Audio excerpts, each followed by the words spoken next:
IT job కోసం చూస్తున్నారా? ఐటీలో కెరియర్ బిల్డ్ చేసుకోవాలనుకుంటున్నారా? అయితే సమాధానం కోడింగ్ ట్యూటర్. నమస్కారం, వెల్కమ్ టు ఐ డ్రీమ్. ధర్మ మార్గం విత్ విజిత కార్యక్రమానికి స్వాగతం. చాలా మంది అయ్యప్ప స్వామి దీక్షలు వేసుకుంటూ ఉంటున్నారు. ప్రతి సంవత్సరము ఒక సంవత్సరం నుంచి ఇంకో సంవత్సరం మారే కొద్దీ అయ్యప్ప స్వామి భక్తులు, ముఖ్యంగా దీక్ష తీసుకునే భక్తులైతే ఎక్కువైపోతున్నారు. మరి అసలు ఎందుకు దీక్ష తీసుకుంటున్నారు? ఒక దీక్ష మనం స్వామికి సంబంధించి తీసుకుంటున్నప్పుడు అది మన స్వార్థం కోసమే ఎక్కువగా తీసుకోవటం అయితే చూస్తూ ఉన్నాం. అంటే వాళ్ళకున్న వ్యసనాలను మార్చుకోవడం కోసమా, లేకపోతే వాళ్ళకున్న కోరికలు తీరడం కోసమా? ఏ విధంగా మనం దీక్ష తీసుకున్నప్పటికీ నిజంగా ఒక దీక్ష తీసుకుంటున్నాము అనంటే ముందర అసలు స్వామి గురించి తెలుసుకోవడము, ఆ దీక్ష నియమాల గురించి తెలుసుకోవడము ముఖ్యం. ఆ తీసుకున్న తర్వాత ఖచ్చితంగా మనం తెలుసుకున్న విషయాల గురించి మనం ఆచరించడము ఇంకా ప్రధానము. కానీ ఈ ప్రస్తుత రోజుల్లో చూస్తుంటే ఇవన్నీ మనకు ఎక్కడా కనిపించట్లేదనే చెప్పాలి. అంటే అందరూ అలా చేస్తున్నారని కాదు, కొంతమంది మాత్రం ఈ దీక్ష నియమాలు ఖచ్చితంగా పాటించట్లేరు అని మాత్రమే చెప్పగలము. అసలు ఎందుకు ఇలా జరుగుతోంది, అసలు వాస్తవం ఏంటి, ఈ అయ్యప్ప దీక్ష వెనకాల ఎలాంటి ఆంతర్యం ఉంది, ఇవన్నీ కూడా ఇప్పుడు మాట్లాడి తెలుసుకోబోతున్నాం. ప్రస్తుతం మనతో పాటు ఉన్నారు జ్యోతిష్య, వాస్తు, సంఖ్యాశాస్త్ర నిపుణులు బ్రహ్మశ్రీ సాయి మోహన్ కుమార్ గారు. వారితో మాట్లాడి మరిన్ని విషయాలు తెలుసుకునే ప్రయత్నం చేద్దాం, ముఖ్యంగా అయ్యప్ప స్వామి దీక్షలకు సంబంధించి. నమస్కారం గురుగారు. నమస్తే అమ్మ, శుభమస్తు. శ్రీమన్మహాగణాధిపతయే నమః. అయ్యప్ప స్వామి భక్తులకు, శ్రోతలకు, వీక్షకులకు పేరు పేరున ప్రతి ఒక్కరికి అయ్యప్ప స్వామి అనుగ్రహం సంపూర్ణంగా కలగాలని కోరుకుంటూ ఈ యొక్క కార్యక్రమాన్ని ప్రారంభిద్దాం. గురుగారు, నేను వినడం జరిగింది మీరు చాలా, అంటే గత కొన్ని సంవత్సరాలుగా దాదాపు ఒక 20-30 సంవత్సరాల నుంచి అయ్యప్ప దీక్ష తీసుకోవడం జరిగింది అని చెప్పి, అంటే ప్రస్తుతం చూస్తున్నాం ఒక 4 సంవత్సరాలు 5 సంవత్సరాలు దీక్ష తీసుకున్నారు అని అంటే ఇంకంతా మాకు తెలుసు, మేము ఒక గురుస్వామి కిందట మేము ఇప్పుడు ఉన్నాము అని చెప్పి, నిజంగా ఒక గురుస్వామి హోదాలో ఉన్నారు అని అంటే వాళ్ళ దగ్గర ఉండే ఆ నిదానం కానివ్వండి, ఆ జ్ఞానం కానివ్వండి ప్రజలకు ఉపయోగపడేలా ఉండాలి. కానీ అలాంటి గురుస్వాములను ఇప్పుడు చాలా తక్కువగా చూస్తున్నాం.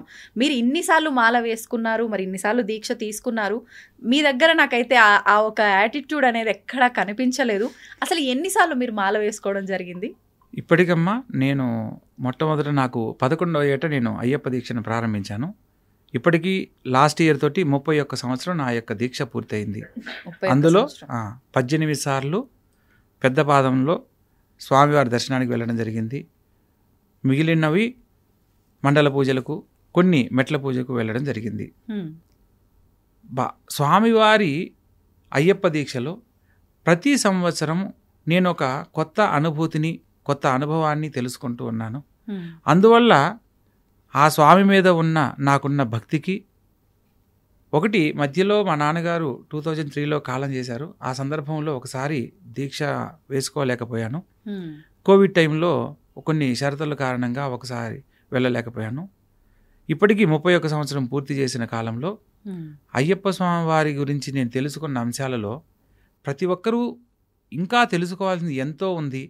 వీళ్ళు 18 సార్లు వేస్తే గురుస్వామి అనే పేరుతోనో, లేకపోతే 5 సార్లు దాటితే గురుస్వామి అనే పేరుతోనో గురుస్వామిగా చలామణి అవుతున్నారు. కానీ అయ్యప్ప స్వామి వారు మనకి ఏం తెలియజేస్తున్నారు, మనం ఏం తెలుసుకొని ఈ నియమాలను పాటించాలి, ఈ నియమాలను పాటించడం వల్ల మనం ఎటువంటి గొప్ప స్థితిని పొందబోతున్నాము అనేది తెలుసుకోలేకపోతున్నారు. సో ఈ విషయాన్ని నా అనుభవంలో వివరంగా నేను తెలుసుకున్నది ప్రతి ఒక్కరికి తెలియజేసి, ప్రతి ఒక్కరిని మార్గంలో వాళ్ళు ఎంచుకొని దీక్ష తీసుకునే సందర్భాలలో ఖచ్చితంగా ఒక నియమాన్ని ఆచరిస్తారనేది నేను సంకల్పంగా చెప్పగలను. మనం ఎప్పుడైతే ఒక భక్తిభావంతో చేసే ప్రతి పనికి భగవంతుడు మనల్ని అనుగ్రహించడానికి ఎప్పుడు మనతోనే ఉంటాడమ్మా. ప్రస్తుత కాలంలో ప్రతి ఒక్కరూ వారి వారి అవసరాల నిమిత్తం ఏదో ఒక కోరికతో మనం ఈ పూజ చేస్తే మనకి ఈ ఫలితం వస్తుంది అని అంటే చేస్తారు, కానీ లేదంటే అసలు ఏది చెయ్యరు. అవునండి, ఖచ్చితంగా. ఎందుకంటే లక్ష్మీదేవి పూజకు మన ధనత్రయోదశి వచ్చింది. లక్ష్మీదేవికి ఆ రోజు ఉప్పు దీపం పెడితే ఒక ఫలితం అని, లేదా ఈ మనం అమ్మవారికి వాడే పూజకు ఉపయోగించే నూనె కానీ, నెయ్యి కానీ, అందులో 3 రకాల నూనెలు కలిపి యాలకులు, లవంగాలు ఇవన్నీ వేసి చేస్తే ఈ ఫలితం వస్తుంది, ఆర్థికంగా వాళ్ళకి జీవితాంతం ఏ లోటు ఉండదని అంటే ప్రత్యేకంగా ఆ రోజు పూజలు చేస్తున్నారు. భగవంతుని మీద భక్తితో ఎంతమంది చేస్తున్నారు అనేది ఎవరికి వాళ్ళు ప్రశ్నించుకోవచ్చు. అవునండి. మనం ఎప్పుడూ కూడా భగవంతుణ్ణి ఆరాధించేటప్పుడు కోరికలతో భగవంతుణ్ణి ఆరాధించకూడదు. మనము ఒక సంకల్ప బలంతో భక్తిభావంతో స్వామిని ఆరాధించేటప్పుడు మనకు కావాల్సింది మనం అడగకుండా ఇస్తాడు. ఏంటండి సంకల్పం అంటే ఏంటి? సంకల్పం అని అంటే భగవంతుని ఆరాధించడానికి మనకు 9 రకాల మార్గాలు ఉన్నాయి.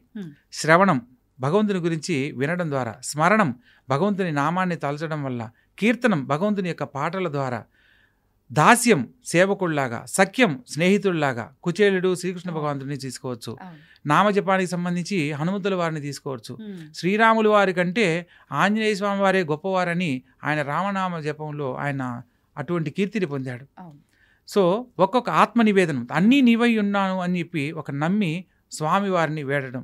ఈ 9 రకాల మార్గాలలో భగవంతుడిని ఎవరైనా దగ్గరవచ్చు. మనకు ప్రస్తుతం ఉన్న బాహ్య ప్రపంచంలో ప్రతి ఒక్క దానికి ధనం మూలం ఇదం జగత్తు. ధనం ఉంటేనే ఏ పనైనా జరుగుతుంది, చేయగలమనే ఒక నినాదం, ఒక నమ్మకంతో ప్రతి ఒక్కరూ ధనం కోసం ఎలా సంపాదించడానికైనా చేసే ప్రయత్నాలలో అందులో భగవంతుడు కూడా ఒకటి అయిపోయాడు. సో భగవంతుని ఇలా ఆరాధిస్తే మనకు డబ్బులు వస్తాయి, భగవంతుని ఇలా ఈ పూజ చేస్తే మనకు కలిసి వస్తుంది, లేదా భగవంతునికి ఈ హోమం చేస్తే మనకు కలిసి వస్తుంది అనే భావంతో చేస్తున్నారు. కోరికలకు భగవంతునికి అస్సలు సంబంధం లేదు. మనకు కావాల్సింది, మనం ఎప్పుడైతే దేని మీద వ్యామోహం లేకుండా భగవంతుణ్ణి దర్శిస్తామో, భగవంతుణ్ణి ధ్యానిస్తామో దానికే సత్ఫలితాలు లభిస్తాయి. ఉదాహరణకు మనం ఉపవాస నియమాలు పాటిస్తూ ఉంటాం. ఈ కార్తీక మాసానికి చాలా విస్తృతి ఉందమ్మా. హరిహరాదులను ఏకకాలంలో ఆరాధించుకోవచ్చు. శివునికి సంబంధించి ఈ యొక్క కార్తీక మాసానికి ఎంత ప్రాధాన్యత ఉందో, కేదారేశ్వర స్వాముల వ్రతాలు, నోములు ఎలా అయితే ప్రాధాన్యతగా ఆచరిస్తారో, విష్ణువుకు సంబంధించిన మాసంగా కూడా దీన్ని ఆరాధిస్తారు. అంటే ఏకాదశులకు విష్ణువుకు సంబంధించిన ప్రాధాన్యత ఉంది. అందుకని హరిహరాదుల సంగమం చేత కలిగిన సంతానంగా ఈ యొక్క అయ్యప్ప స్వామి దీక్షలో ఒక నియమంగా ఈ యొక్క మాసాన్ని మనం దీక్షా నియమాలతో ఆచరించడం వల్ల మనం కోరుకున్న గొప్ప జీవితాన్ని భగవద్ అనుగ్రహంతో పొందుతాం. ఓహో, అంటే కార్తీక మాసంలోనే అయ్యప్ప దీక్షకి కారణం ఇది. అవును. ప్రత్యేకత ఏంటంటే మనకు ఇది కావాలి అని మనం భగవంతుని కోరాల్సిన అవసరం లేదు. కార్తీక సమమాస అంటారు. కార్తీక మాసాలతో కార్తీక మాసంతో సమానమైన మాసం ఏ మాసం లేదు అని శాస్త్రంలో చెప్పబడింది.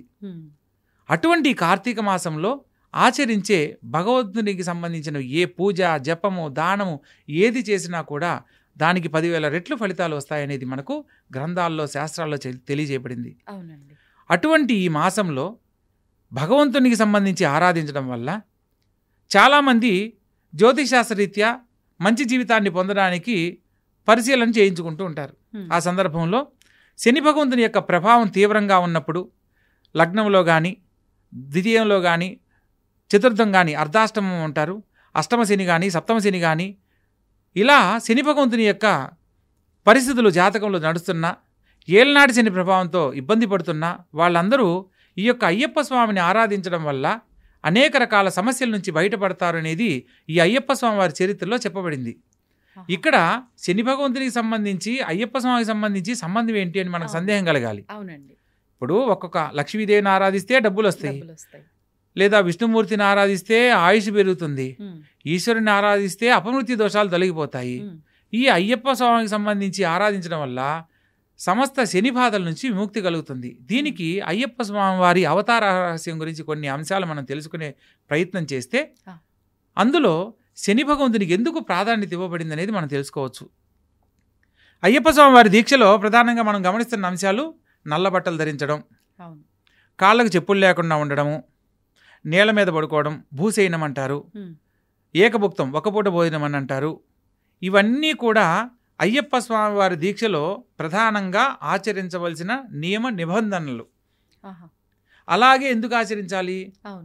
కార్తీక మాసంలో ఈశ్వరునికి సంబంధించి ప్రతి సోమవారం కార్తీక సోమవారం పేరుతో ఈశ్వరుని ఆరాధించే క్రమంలో నక్తము అనే విధంగా ఉపవాసాన్ని ఆచరిస్తారు. అంటే నక్షత్ర దర్శనం చేసిన తర్వాత భుజించే ఆహారాన్ని నక్తము అంటారు. ఇది కార్తీక మాసంలో ఉపవాస నియమ పద్ధతి అన్నమాట.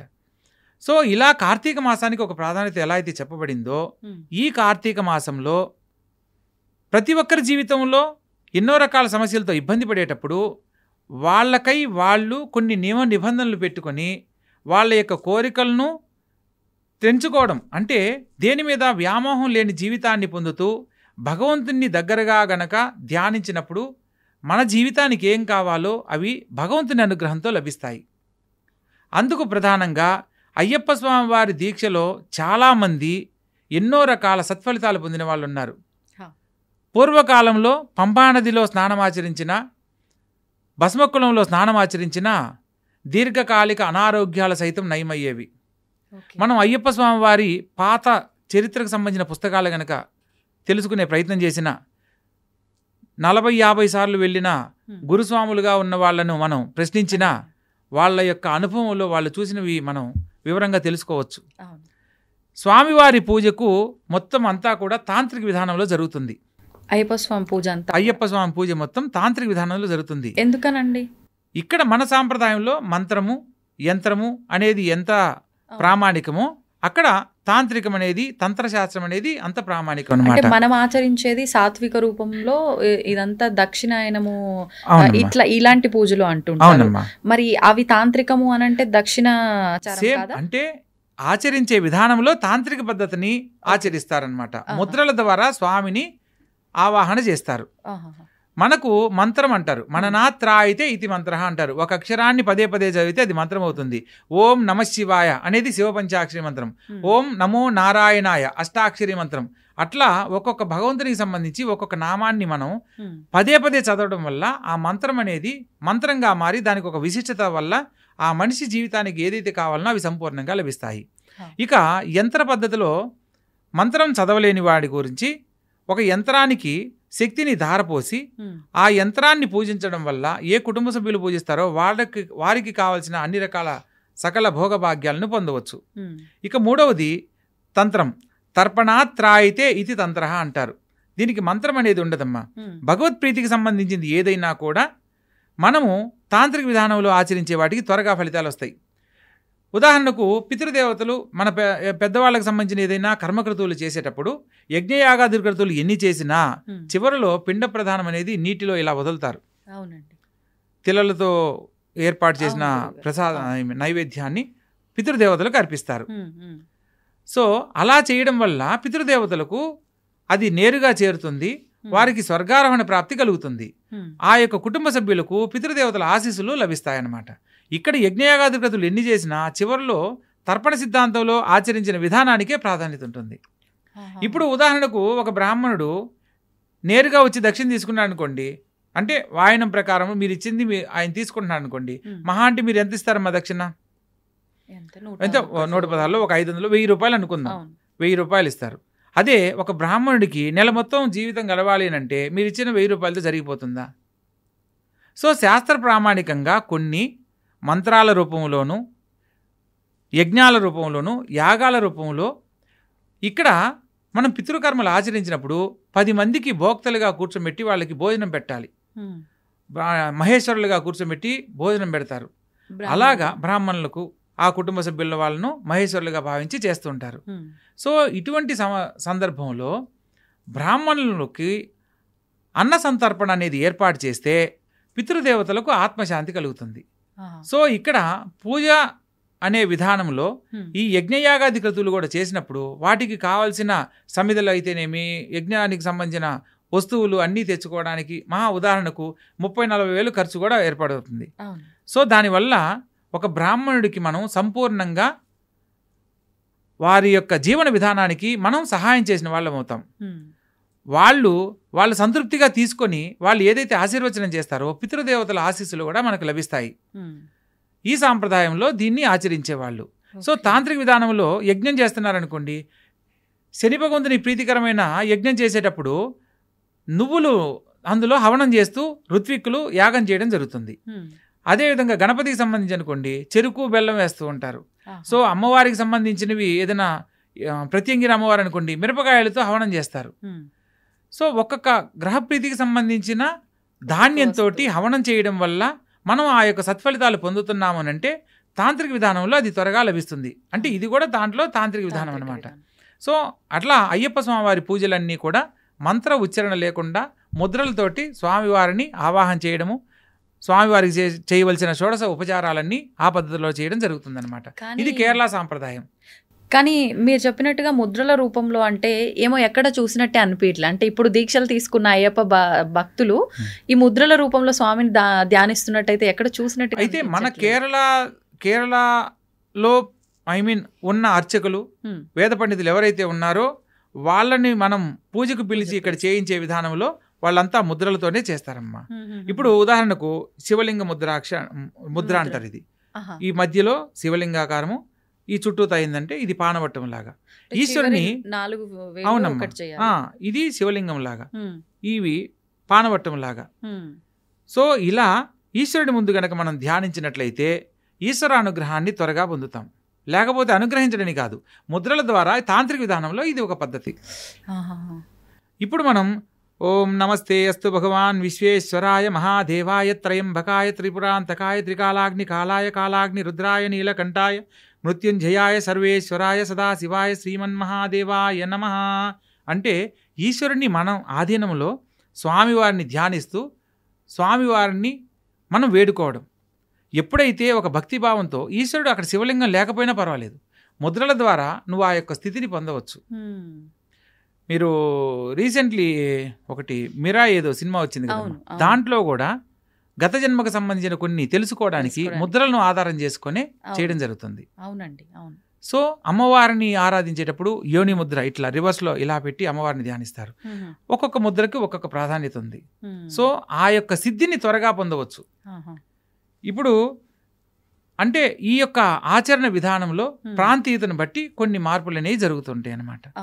ప్రధానంగా మనం ఇప్పుడు అయ్యప్ప స్వామి వారి దీక్షా నియమాలలో ప్రధానంగా నల్ల బట్టలు ధరించాలి, ఏకభుక్తం భుజించాలి, భూశయనం చేయాలి, పరస్త్రీని మాత అని సంబోధించాలి. ఈవెన్ తన కుటుంబ సభ్యులైనా కూడా స్త్రీ ధర్మంలో మాత అనే సంబోధిస్తూ పలకాలి.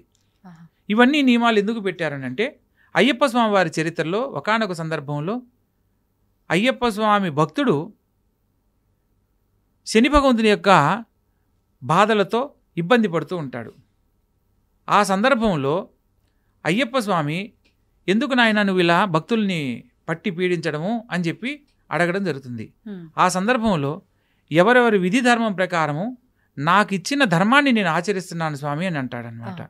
అంటే ఏంటి నీ ధర్మము అని అంటే, యముడు మనిషి కాలం చేసిన తర్వాత తనకు విధించాల్సిన శిక్షలకు ఆయన ఎటువంటి అధికారం కలిగి ఉంటాడో, ఒక మనిషి జీవితంలో శని భగవంతునికి సంబంధించిన ఒక సమయంలో నేను అతన్ని ఇబ్బంది పెట్టాలి అనేది నాకు నియమింపబడిన విధానం. అందులో ప్రామాణికంగా నేను చేసే పనులు కోటీశ్వరుడుగా ఉన్నవాడిని కటిక దారిద్ర్యంలోకి తీసుకొస్తాను. అదేవిధంగా 3 పూట్ల తినేవాడికి తిండి లేకుండా చేస్తాను. మంచి మంచి బట్టలు ధరించి గొప్ప జీవితాన్ని ఆనందంగా అనుభవించేవాడికి బట్టలే లేకుండా చేస్తాను. అంటే వాడి జీవితం మైలపడేలా చేస్తాను. లేదా కుటుంబంలో సంతోషంగా ఉంటే వాళ్ళ మధ్య తగువులు ఏర్పాటు చేస్తాను. దాంపత్య జీవితంలో ఆనందంగా ఉన్న వాళ్ళ మధ్య కొన్ని సమస్యలు తలెత్తేలా చేయగలను. ఇలా కొన్ని చెప్పడం జరుగుతుందన్నమాట. అయితే ఈ రోజు నుంచి నా భక్తుల జోలికి మీరు ఏనాటికి రాకూడదు అని చెప్పంటాడనమాట. అదేలా కుదురుతుంది స్వామి, నా ధర్మం ప్రకారం నేను ఆచరించే విధానంలో అదేలా కుదురుతుంది అని అన్నప్పుడు నీ మొదటి నియమం ఏంటి అని అంటాడు. ఇప్పుడు అన్ని రాజభోగాలు అనుభవించేవాడికి ఏమీ లేకుండా చేస్తాను అని అంటాడు. అంటే ఏమీ లేనివాడు ఎక్కడుంటాడు? వీధిని పాలై ఉంటాడు. లేదా వాడి గాలి, ఎండ, వాన, చలి అన్నీ సమానంగా ఉంటాయి. సో ఈ యొక్క కార్తీక మాసంలో విపరీతమైన చలి అనేది ఎక్కువగా ఉంటుంది. తనను తాను అంటే శిక్షించుకోవడం ఒక రకంగా. తెల్లవారుజామున బ్రహ్మముహూర్త సమయంలో లేచి చన్నీటి స్నానం ఆచరిస్తారు. ఇప్పుడు మంచి రాజభోగాలు అనుభవించేవాడు లేపినా లేవడు, 9 అయినా 10 అయినా లేపినా లేవడు. అటువంటి వాడిని నువ్వు తెల్లవారుజామున 3 గంటలు లేచి స్నానం చేయమంటే ఎవరు చేస్తారు? కానీ నీ మీద భక్తితో నన్ను ఆరాధిస్తూ ఇలా తెల్లవారుజామున లేచి బ్రహ్మముహూర్తంలో స్నానం ఆచరించడం జరుగుతుంది. రెండవ నియమము 3 పూట్ల తినేవాడికి తిండి లేకుండా చేస్తాను.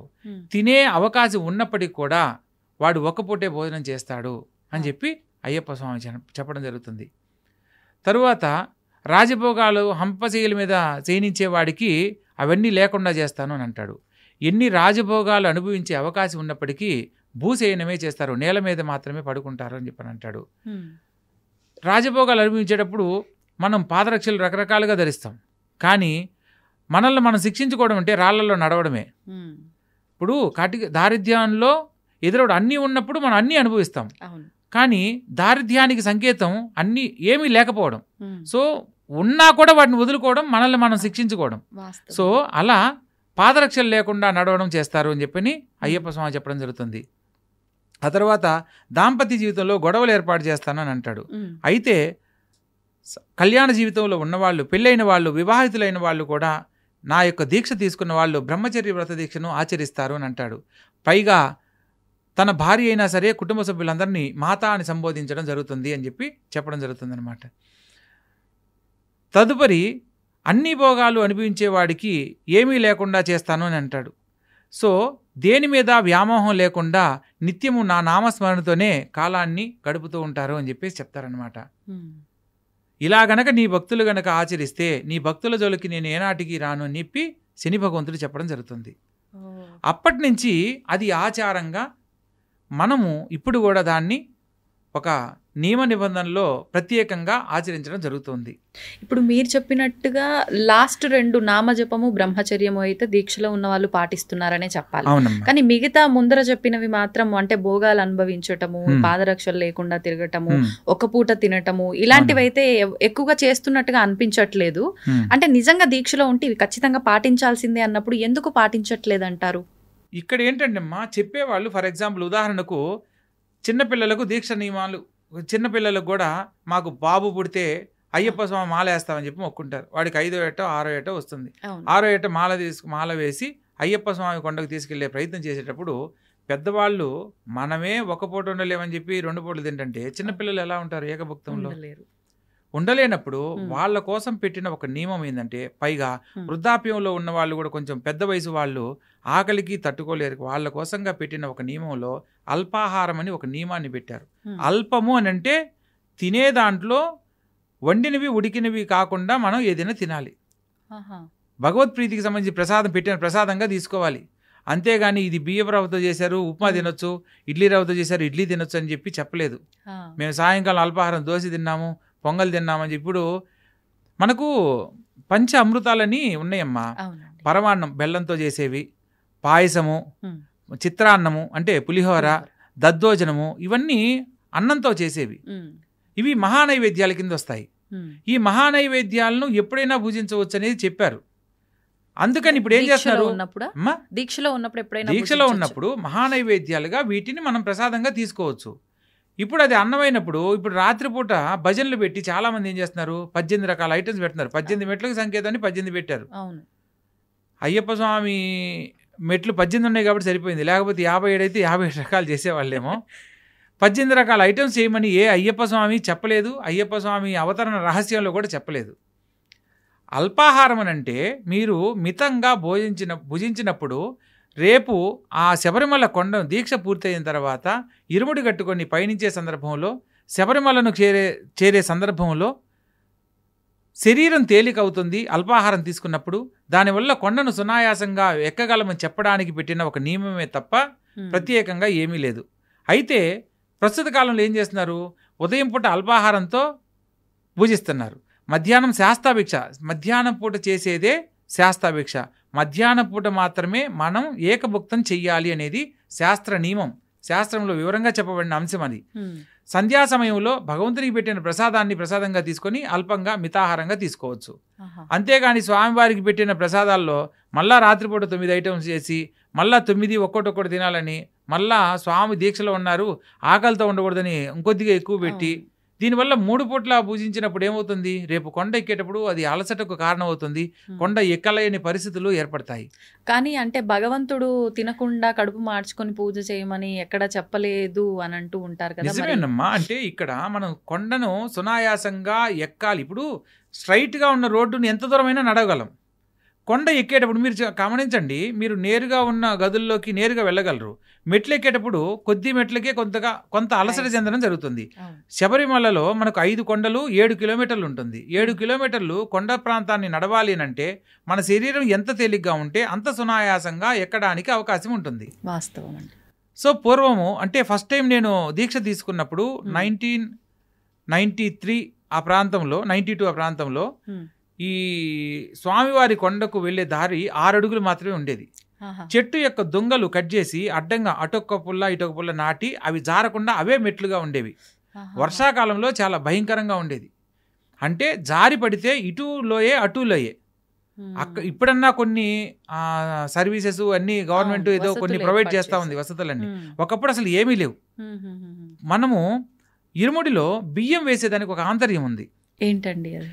మెయిన్ ప్రతి ఒక్కరు తెలుసుకోవాల్సిన విషయం. మనిషి కాలం చేసినప్పుడు వారి యొక్క చివరి ముద్దగా చనిపోయిన వ్యక్తికి నోటి దగ్గర బియ్యం పోస్తారు. మీరు గమనించండి అమ్మా. ప్రదక్షిణ చేసి కుటుంబ సభ్యుల చేత చేసేవాళ్ళు. పూర్వకాలంలో అటవీ ప్రాంతం అది, మొత్తం వన్యమృగాలు తిరిగేవి. వెళ్ళిన వాడు తిరిగి వస్తాడో రాడో కూడా తెలియని సందర్భం. అటువంటి సమయంలో ఈ బియ్యాన్ని అలా వాళ్లకు భిక్షగా పెట్టినట్టు పెట్టి పంపించేవాళ్ళు. ఎందుకంటే భగవంతుని అనుగ్రహంతో తిరిగి రావాలని. సో ఒకవేళ వాళ్ళ కుటుంబ సభ్యులకు సంబంధించి ఏది నోచుకోలేకపోయామనే ఆలోచన కలగకుండా ఉండడానికి ఈ నియమాన్ని పెట్టడం జరిగింది. పూర్వకాలంలో ఈ యొక్క ఇరుముడి అంటే 2 వైపులా కలిగిన ముడి. ఒకవైపు యాత్ర సమయంలో ఈ యొక్క అటవీ మార్గంలో వెళ్ళే సందర్భంలో ఆకలికి మనం తీసుకుని వెళ్ళిన పదార్థాలే ఒకవైపు ఉండేవి. రెండవ ముడిలో అయ్యప్ప స్వామికి సమర్పించే పూజా ద్రవ్యములు ఉండేవన్నమాట. కానీ పంబానది దగ్గరికి వెళ్ళిన తర్వాత పంబ సద్య అని చెప్పి చేసేవాళ్ళు. ఇరుముడిని ఇప్పి గురుస్వామి ఆధ్వర్యంలో ఇరుముడి ఇప్పిన తర్వాత స్నానం ఆచరించి పంబానదిలో భజనా కార్యక్రమాలన్నీ పూర్తి చేసుకొని పంబయ్యలు వెళ్ళక్కుంటారు. అక్కడ సంధ్యా సమయంలో ఒక త్రిభుజాకారంలో వెదురు కర్రలతోటి దీపాన్ని వెలిగించి ఆ పంబానదిలో వదిలేవాళ్ళు అనమాట. పూర్వకాలం ఈ లైట్లు ఇవన్నీ ఏం లేవమ్మా. సో అక్కడ ఈ దీపపు కాంతులతోనే మనం అక్కడ మార్గ మధ్యాన్ని తెలుసుకునేవాళ్ళు. అలా ఒక సాంప్రదాయం ఉండేది. కాలక్రమేణా భక్తులు పెరిగేసరికి అనేది ఇప్పుడు కూడా ఉందా? కొందరు చేస్తున్నారమ్మా, దాని గురించి తెలిసిన వాళ్ళు. సో ఒక 40 సార్లు 50 సార్లు వెళ్ళిన వాళ్ళు దాన్ని ఆచరిస్తున్నారు. కానీ అందరూ దాన్ని ఆచరించట్లేదు. ఎందుకంటే వసతులు ఒకప్పుడు ఇంతమంది భక్తులు ఉండేవాళ్ళు కాదు. వెళ్ళాలంటేనే భయపడేవాళ్ళు. అయ్యప్ప స్వామి దీక్ష తీసుకోవాలన్నా భయపడేవాళ్ళు. ఒకవేళ అయ్యప్ప స్వామి మాలధారణ చేసి ఎవరైనా ఎదురొస్తున్నారంటే స్త్రీ పక్కకు వెళ్ళిపోయేవాళ్ళు. అయ్యో అయ్యప్ప స్వామి వస్తున్నారు, దీక్షలో ఉన్నారని మైల తగలకూడదనే భావంతో, వాళ్ళకి ఏ ఆలోచన కలగకూడదనే భావంతో పక్కకి వెళ్ళిపోయేవాళ్ళు. అంత నియమ నిబంధనలు ఉండేవి. కానీ ప్రస్తుత కాలంలో ఏంటి, అయ్యప్ప స్వామి దీక్షలు వేసుకున్నాడు, నువ్వు రా నేను తీసుకుపోతానని చెప్పి బండి మీద ఎక్కించుకొని తీసుకుపోతా ఉండడం జరుగుతుంది. ఇంకొకటి పంబానది అన్నారు కాబట్టి అక్కడ దీపాలు వదిలే విధానం కూడా ఉంది అని చెప్పి అన్నారు. అదే పంబాయిలు వెళ్ళక్కునే పేరుతో ఈ యొక్క ఆచారాన్ని చేస్తూ ఉంటారనమాట. ఆ దీపాల వరుస అదొక వేడుకగా చేసేవాళ్ళు. ఈ యొక్క అంటే దీపావళి సమీపంలోనే ఈ యొక్క దీక్షధారణ స్టార్ట్ అయ్యేది కాబట్టి, సో ఆ నియమాలను ఈ కార్తీక మాసంలో దీపాలు వెలిగించేదానికి ఒక ప్రత్యేకత ఉంది కాబట్టి అక్కడ పంబైలు వెళ్ళక్కునే పేరుతో దీపాల వరుసను ఆ నీటిలో పంబానదిలో వదిలేవాళ్ళు అనమాట. ఓకే, ఇప్పుడు చాలా రకాల ఆచారాలు అయితే ఉన్నట్టుగా అనిపిస్తోంది మీరు ముందర వేసుకున్నప్పటి నుంచి ఇప్పుడు ప్రస్తుతం చూస్తే. అసలు అలా నిజంగా ఎన్ని ఆచారాలు ఉన్నాయి? ఒక్కసారి అయ్యప్ప దీక్ష తీసుకుంటే ఇక్కడ మొదలు పెట్టి వెళ్ళి మనం ఆ ఇడుముడి సమర్పించుకునే వరకు కూడా అండి. ప్రధానంగా అమ్మ మంచి ప్రశ్న వేశారు. అయ్యప్ప స్వామి వారి దీక్షలో మనం ఏది తెలుసుకోవాలనుకున్నా కూడా శరణ ఘోషలో ఉన్న ఆంతర్యం తెలుసుకోవాలి. ప్రతి ఒక్క భగవంతునికి అష్టోత్తరం ఎలా అయితే ఉందో అయ్యప్ప స్వామి కూడా అష్టోత్తరం అలాగే ఉంది. దానితో పాటు శరణ ఘోష అని ఒక 108 నామాలను కూడా తెలియజేయడం జరిగింది.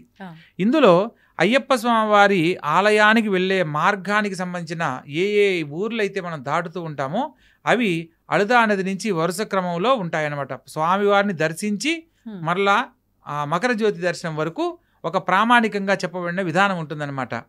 మనకు అళదా నదియే అనే ఒక శరణఘోష దగ్గర నుంచి కనుక అయ్యప్ప స్వామి వారి శరణఘోషను కనుక మనం ప్రయత్నం చేస్తే, అళదా నదియే ఈ శరణమయ్యప్ప, అళదా మేడే ఈ శరణమయ్యప్ప, కలిడం కుండ్రమే ఈ శరణమయ్యప్ప, కరిమలై ఏట్రమే ఈ శరణమయ్యప్ప, కరిమలై ఇరక్కమే ఈ శరణమయ్యప్ప. ఈ కరిమల అనేది విపరీతమైన భయంకరమైన అడవి. భయంకరమైన ఎత్తు, అంటే మనం పైకి ఎక్కేటప్పుడు చెట్లు వేర్లతోటి భయంకరమైన రాళ్లతోటి దాటడం జరుగుతుందమ్మా. ప్రతి ఒక్కరూ ఈ యొక్క కరిమలు ఎక్కేటప్పుడు ఎందుకు వచ్చానా నేను అని బాధపడిన సన్నివేశాలు కొన్ని వందల మంది జీవితాల్లో ఒక ఆలోచనగా మిగిలిపోయింది. కానీ ఆ వేల్మణి గారని తమిళ సింగరు ఒక అతను పాడిన పాటలు కూడా కరిమల ఎక్కుట కఠినం కఠినం కాపాడుటకు రావయ్యో అని పాడడం కూడా జరిగింది. ఎందుకంటే అంత కఠినంగా ఉన్న విషయాన్ని మనం ఎప్పుడైతే అయ్యప్ప స్వామి వారి నామాన్ని శరణఘోష చెబుతూ ఎప్పుడైతే మనం ప్రయత్నం చేస్తామో అది అవలీలగా ఆ యొక్క కరిమల ఎక్కడం జరుగుతుంది. కరిమల ఏట్రం, కరిమల ఇరకం, కరిమల కొండ ఎక్కిన తర్వాత మళ్ళీ దాన్ని ఒక దాటడం చాలా కష్టం. ఆ కొండ దిగి మళ్ళా పెరియానవట్టం అంటే పెద్ద పెద్ద ఏనుగులు సమూహం ఉండే ప్రదేశం. తర్వాత చెరియానవట్టం, చిన్న ఏనుగుల గుంపు ఉండే సమూహం అనమాట. ఆ తర్వాత పెరియానవట్టం, చెరియానవట్టం, పంబానది, ఇవన్నీ దాటిన తర్వాత పంబానది వరకు వస్తాం. ఇది ఎరిమేలిలో యాత్ర ప్రారంభమైనప్పుడు మనం మొట్టమొదటిగా అలుదా నదిలో ఎరిమేలిలో స్నానం ఆచరించి బయలుదేరుతాము. తరువాత స్నానము అలుదా నదిలో చేస్తాం. ఈ అలుదా నదిలో స్నానం చేసి మరలా సంధ్యా సమయం స్నానానికి పంబా నదికి వెళ్ళే విధంగా మనకు భగవంతుడు ఆ సమయాన్ని నిర్ధారణ చేసి వెళ్ళే మార్గ నిర్దేశకం చేయడం జరిగింది. పంబా నదిలో స్నానం ఆచరించి మరలా ఇరుముడికి వాటన్నిటికీ పూజలు అవన్నీ చేసుకుని మరలా పంబైలు వెలకు, నీలిమల ఎట్రం, అప్పాచిమేడు, శబరిపీఠం, శరంగుత్తియాలే, బస్ మొక్కలమే, ఇలా నీలిమల ఎట్రం, నీలిమల ఎక్కుతాం, తర్వాత అప్పాచిమేడు, తర్వాత శబరిపీఠం, శబరిని అనుగ్రహించిన ప్రదేశం, ఆ తర్వాత శరంగుత్తియాలే, శరముల గుత్తి. అయ్యప్ప స్వామి వారు పందల రాజుకు నాకు పలానా చోట ఒక ఆలయం కావాలని అడిగిన సందర్భంలో తను ఒక బాణాన్ని సంధించి ఈ బాణం ఎక్కడైతే సంధింపబడుతుందో అక్కడ తూర్పు భాగంలో నాకు ఆలయాన్ని నిర్మింపమని అడుగుతాడనమాట.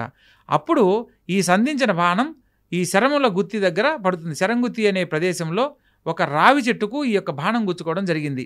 ఇప్పటికి కూడా మొట్టమొదటిసారిగా వెళ్ళిన అయ్యప్ప స్వామి భక్తులందరూ కన్యస్వామి పేరుతో వెళ్ళే ప్రతి భక్తులు కూడా ఒక బాణాన్ని తీసుకుని వెళ్ళడము, ఈ యొక్క గుత్తి సమూహం, గుత్తి అంటే సమూహం, గుంపు అని వస్తుందన్నమాట. శరము అంటే బాణం, బాణాల గుత్తి, బాణాల సమూహం అని దాని ప్రదేశం అనమాట, ఆ పేరు. సో ఈ కన్యస్వాములకు వెళ్ళిన వాళ్ళు బాణాలు అక్కడ గుచ్చి అక్కడి నుంచి స్వామివారి దర్శనానికి వెళ్ళాలి. అక్కడ నుంచి నేరుగా భస్మక్కులం వెళ్ళాలి. భస్మక్కులం వెళ్ళి అక్కడ స్నానం ఆచరించి ఆ తర్వాత 18 రావాలి. 18 మెట్లు ఎక్కి భస్మక్కులమే ఈ శరణమయ్యప్ప, 18 ఈ శరణమయ్యప్ప, నెయ్యాభిషేక ప్రియనే ఈ శరణమయ్యప్ప, కర్పూర జ్యోతియే ఈ శరణమయ్యప్ప అంటే 18 మెట్లు ఎక్కడం. 18 మెట్లు ఎక్కిన తర్వాత నెయ్యాభిషేక ప్రియుడిని చూడడం.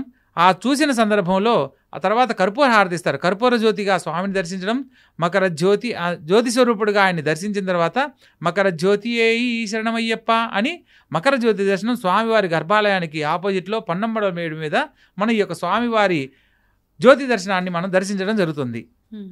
ఇది ఈ నియమాన్ని ఎవ్వరూ కూడా ఈ యొక్క శరణఘోష తెలుసుకున్న వాళ్ళు తప్పలేరన్నమాట. కరెక్ట్గా దాన్ని అనుసరిస్తూ వారు స్వామివారిని దర్శించి విశేషంగా మరలా తిరిగి రావడానికి అవకాశం ఉంటుంది. ఈ ప్రామాణికంగా శరణఘోష చెప్పడం జరిగిందనమాట. అయితే నమస్కార శ్లోకాలలో మనం ఇక్కడ తెలుసుకోవాల్సిన విషయం ఏంటంటే, భూతనాథ సదానంద సర్వభూత దయాపర రక్షరక్ష మహాబాహో శాస్తే తుభ్యం నమో నమః అని చదువుతాం.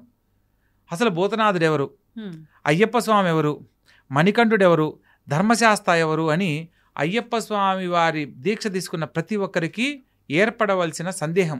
అంటే ఇవన్నీ ఒక స్వామికే సంబంధించిన పేర్లుగా అందరము భావిస్తున్నాం కాదా అండి? కాదమ్మా, ఒక్కొక్క అవతారానికి సంబంధించిన పేర్లలో ఏర్పడిన నామం అన్నమాట. ఉదాహరణకు ప్రథమ గణాలకు అధిపతిగా గణపతిని, దేవగణాలకు అధిపతిగా సుబ్రహ్మణ్యేశ్వర స్వామిని, భూతగణాలకు అధిపతిగా భూతనాథుణ్ణి నియమించడం జరిగింది. అయ్యప్ప స్వామి వారి అవతార రహస్యంలో మొట్టమొదటిగా ఆయన పిలువబడిన పేరు భూతనాథుడు. భూతనాథుడు తర్వాత ధర్మశాస్త్రగా అవతరణ జరిగింది. ధర్మశాస్త్ర అవతరణలో ఆయనకు 2 భార్యలు, పూర్ణాంబ, పుష్కలాంబ. ఈ 2 భార్యలతోటి మనం మీరు ఉదాహరణకు గమనించినట్లయితే అయ్యప్ప స్వామి పేరుతో మనం దీక్షధారణ చేసి అయ్యప్ప స్వామి అష్టోత్తరం చదివిన తర్వాత చివరిలో చదివే ఒక నామం ఏంటంటే, ఓం శ్రీ పూర్ణ పుష్కలాంబ సమేత హరిహరపుత్ర ధర్మశాస్త్రే నమః ఇది అయ్యప్ప స్వామి అష్టోత్తర శతనామావళి సంపూర్ణం అని చదువుతాం. ఇక్కడ అయ్యప్ప స్వామి బ్రహ్మచారి అయితే పూర్ణ పుష్కలాంబా సమేత ధర్మశాస్త్రే నమః అనేది ఎందుకు చదవాలి? సో ధర్మశాస్త్ర అవతరణలో మరొక అంశం అయ్యప్ప అన్నమాట. సో అంటే అయ్యప్ప అవతారంలో ఆయనకు వివాహం జరగలేదు, అయ్యప్పకు అవతారంలో వివాహం ఖచ్చితంగా మంచి అన్నాను. అవునమ్మా, మంచి మాట అన్నారు. అయ్యప్ప స్వామిగా ఉన్నప్పుడు ఆయన బ్రహ్మచర్య వ్రత దీక్షలో ఉన్నాడు. మహిషి సంహరణార్థము ఆయన అవతరణ అనేది జరిగింది. మహిషి ఒక వరం కోరుకుంటుంది, ఈ భూమండలం మీద అయోని సంభవుని చేత మాత్రమే, అంటే ఇద్దరు పురుషుల ద్వారా సంగమం కలిగిన ద్వారా నాకు మరణం పొందాలి అని చెప్పి వరం కోరుకుంటుంది బ్రహ్మను. అది విపరీతమైన తపస్సు చేస్తుందమ్మా మహిషి. ఆమె మొదటి అవతారంలో లీలావతి అనే ఒక అద్భుతమైన యువరాణి, చాలా చక్కగా ఉండే యువరాణి. ఆమె శాపగ్రస్తురాలయ్యి రాక్షసి జన్మ ఎత్తుతుంది, మహిషిగా జన్మిస్తుంది. ఈ మహిషిగా ఉన్నప్పుడు దేవతలకు సంబంధించిన అంశాలలో విపరీతమైన విద్రోహాలు చర్యలు చేస్తూ ఒక భగవంతుని అంశతో జన్మించిన వారి చేత మరణం పొందాలి. ఆమె కోరుకున్న వరంలో అయితే మరణం అనేది ప్రతి ఒక్కరికి ఖచ్చితంగా జరిగి తీరుతుంది, దీంట్లో మరణం లేకుండా ఉండడం అనేది జరగదు అని చెప్పి బ్రహ్మదేవుడు చెప్పిన సందర్భంలో ఇద్దరు మగవాళ్ళ ద్వారా సంతానం కలిగితే ఆ సంతానం ద్వారా నాకు మరణం కలగాలి అని చెప్పి కోరుకుంటుంది. తదాస్తు అంటాడు బ్రహ్మ, ఆలోచించి తదాస్తు అని అంటాడు. తర్వాత మహిషి గర్వంతో విర్రవీగుతూ స్త్రీ సంయోగం లేకుండా సంతానం ఎలా కలుగుతుంది, సో నేను కోరిన కోరికలో నాకు మరణం లేదు, నేను నీ వై గెలిచాను స్వామి అని చెప్పి బ్రహ్మ ముందు విర్రవిగి గర్వంతో వెళ్ళిపోతుంది అనమాట. ఇక విద్రోహ చర్యలన్నీ ఎన్ని రకాలుగా దేవలోకంలో ఎన్నో రకాలుగా ఇబ్బందులు కలిగిస్తూ తన రాజ్యాన్ని వృద్ధి చేసుకుంటూ రాక్షసుల చేత యజ్ఞయాగాది క్రతువులన్నింటినీ ఆపివేయించడం లాంటివి చేస్తూ ఉంటుందన్నమాట. ఆ సందర్భంలో క్షీరసాగర మదనం చేసి, ఇది త్రేతాయుగంలో జరిగింది. క్షీరసాగర మదనం జరిగిన సందర్భంలో ఈ అమృతం కోసము దేవతలు రాక్షసులు కొట్టుకుంటున్నారు. ఆ సందర్భంలో శ్రీ మహావిష్ణువు మోహిని రూపాన్ని దాల్చి జగన్మోహిని అవతారంలో ఈ యొక్క అమృతాన్ని పంచడం జరుగుతుంది. ఆ అమృతాన్ని పంచే సందర్భంలో అందరికీ పంచే సందర్భంలో ఈశ్వరుడు జగన్మోహిని అవతారంలో ఉన్న విష్ణుమూర్తిని మోహించి ఈ యొక్క సంగమం చేత హరిహరపుత్రుడైన ధర్మశాస్త్ర జన్మించడం జరుగుతుంది. అందుకనే ధర్మశాస్త్రను హరిహరపుత్ర ధర్మశాస్త్రే నమః అని చెబుతాం. హరిహరాదుల సంగమం చేత కలిగిన సంతానమని. ఆయన మనకు పురాణ కథల గురించి కనుక తెలుసుకునే ప్రయత్నం చేస్తే మనం ఇప్పుడు అయ్యప్ప స్వామి వారి అవతార రహస్యంలో పందలరాజు రాజశేఖరుడుగా చెప్పుకునే అతని పూర్వజన్మలో పరాత్పరుడు అనే ఒక మహా గొప్ప రాజు. ఆ రాజుకి సంతానం లేక ఈ యొక్క శబరిమల ప్రాంతంలో అడవుల వెంట తిరిగే సందర్భంలో పరమేశ్వరుడు, అతను మహాశివభక్తుడు, పరమేశ్వరుడు ఒక మునిలాగా అతనికి దర్శనమిచ్చి ఈ కొండపైన శబరి అనే ఒక ఆమె ఉంటుంది, ఆమెను సందర్శిస్తే ధర్మశాస్త్ర వ్రతాన్ని మీరు ఆచరించండి, ఆ వ్రతాన్ని ఆచరించిన వారికి మీరు కోరుకున్న సత్ఫలితాలు సంతాన భాగ్యానికి సంబంధించిన శుభవార్త వింటారు అని చెప్పి చెప్పడం జరుగుతుంది. ఈయన నేరుగా వెళ్ళి ఆ శబరిని అడగడము, ఆ శబరి చెప్పిన విధానం ప్రకారము పంబానదిలో మనకు పంబానది త్రివేణి సంగమం, మైనూరు, కల్లూరు, కొట్టూరు ఈ 3 నదుల సంగమం చేత ఏర్పడిన పంబానది. ఆ పంపానదిలో స్నానమాచరించి వ్రతాన్ని ఆరంభించబోయే ముందే ఒక దివ్యవాణి ఆకాశవాణి రూపంలో అతనికి వినపడుతుంది. మీరు ఇంత భక్తిగా ఆచరిస్తున్నందుకు మరుజన్మలో నేనే మీకు పుత్రుడనై పుట్టి మిమ్మల్ని అనుగ్రహిస్తాను, మీకు ప్రసన్నం కలిగిస్తాను అని చెప్పి స్వామివారి దివ్యవాణి వినపడి అంతర్ధానం అవుతుంది. ఆ తర్వాత కాలక్రమేణా పరాత్పరుడు కాలం చేసి మరుజన్మలో పందలరాజుగా కేరళ రాష్ట్రంలో జన్మించడం జరుగుతుంది. పందలరాజు రాజశేఖరుడిగా, అతని భార్య పందలరాజునికి భార్యగా జన్మించి మరలా ఈ యొక్క కలియుగంలో కూడా సంతానం లేకుండానే కొంత జీవితంలో ఇబ్బంది పడుతూ ఉంటారు.